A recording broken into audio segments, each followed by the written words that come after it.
നമസ്കാരം. ഏവിയേഷൻ ചരിത്രത്തിലെ ഏറ്റവും വലിയ നിഗൂഢതകളിൽ ഒന്നാണ് അമീലിയ എയർഹാർട്ടിൻ്റെ തിരോധാനം. ധീരയായ ഒരു വനിതാ പൈലറ്റ് എന്ന നിലയിൽ ലോകം മുഴുവൻ ആരാധിച്ചിരുന്ന അമീലിയ 1937 അപ്രത്യക്ഷയായതോടെ ആ സംഭവത്തിന് ചുറ്റും നിരവധി കഥകളും സിദ്ധാന്തങ്ങളും കെട്ടഴിഞ്ഞു വീണു. കടലിൽ വീണ് മരിച്ചു എന്ന് വിശ്വസിച്ചിരുന്ന ഈ ഇതിഹാസ പൈലറ്റ് യഥാർത്ഥത്തിൽ അന്ന് വെറുതെ അപ്രത്യക്ഷയാവുക അല്ലായിരുന്നു എന്നും മറിച്ച് സഹായത്തിനായി തുടർച്ചയായി റേഡിയോ സന്ദേശങ്ങൾ അയച്ചിരുന്നുവെന്നുമുള്ള പുതിയ കണ്ടെത്തലുകൾ ചരിത്രത്തെ തന്നെ തിരുത്തിക്കുറിക്കാൻ പോകുന്നതാണ്.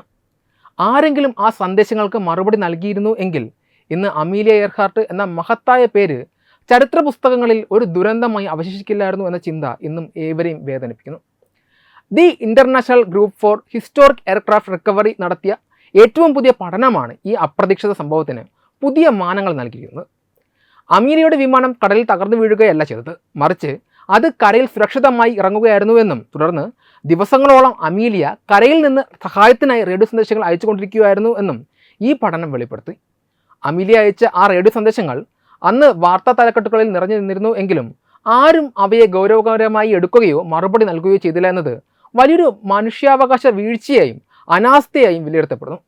2025 സെപ്റ്റംബറിൽ അമേരിക്കൻ പ്രസിഡന്റ് ഡൊണാൾഡ് ട്രംപിൻ്റെ ഉത്തരവിനെ തുടർന്ന് അമീലിയയുടെ തിരോധാനവുമായി ബന്ധപ്പെട്ട 4600-ലധികം പേജുകൾ വരുന്ന രഹസ്യരേഖകൾ സർക്കാർ പുറത്തുവിട്ടിരുന്നു.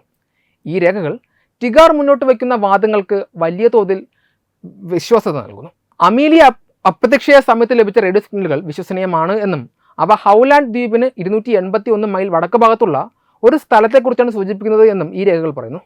തൻ്റെ വിമാനം കരയിലാണെന്നും സഹായം വേണമെന്നും അമീലിയ ദിവസങ്ങളോളം ലോകത്തോട് വിളിച്ചു പറഞ്ഞിട്ടും ആരും അതിന് പ്രതികരിച്ചില്ല എന്നത് ചരിത്രത്തിലെ ഏറ്റവും വലിയ അനിശ്ചിതത്വമായി ഇന്നും നിലനിൽക്കുന്നു. അമീലിയ എയർഹാർട്ട് കേവലം ഒരു പൈലറ്റ് മാത്രമായിരുന്നില്ല, സ്ത്രീ ശാക്തീകരണത്തിൻ്റെയും ധീരതയുടെയും പ്രതീകമായിരുന്നു.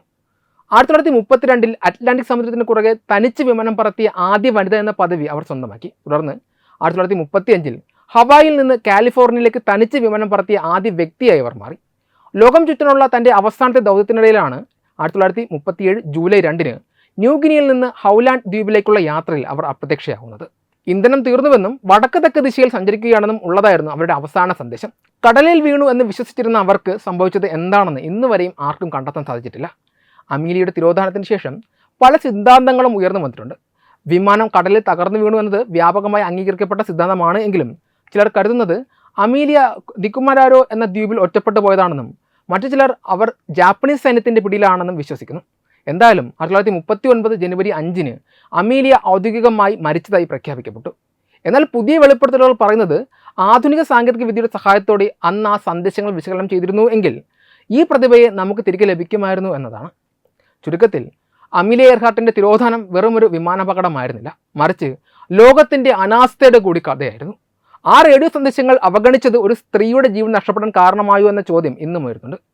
ഏതായാലും പുറത്തു വന്ന രേഖകളും പഠനങ്ങളും ഈ ദുരൂഹതയ്ക്ക് പുതിയ മാനങ്ങൾ നൽകിയിരിക്കുന്നു.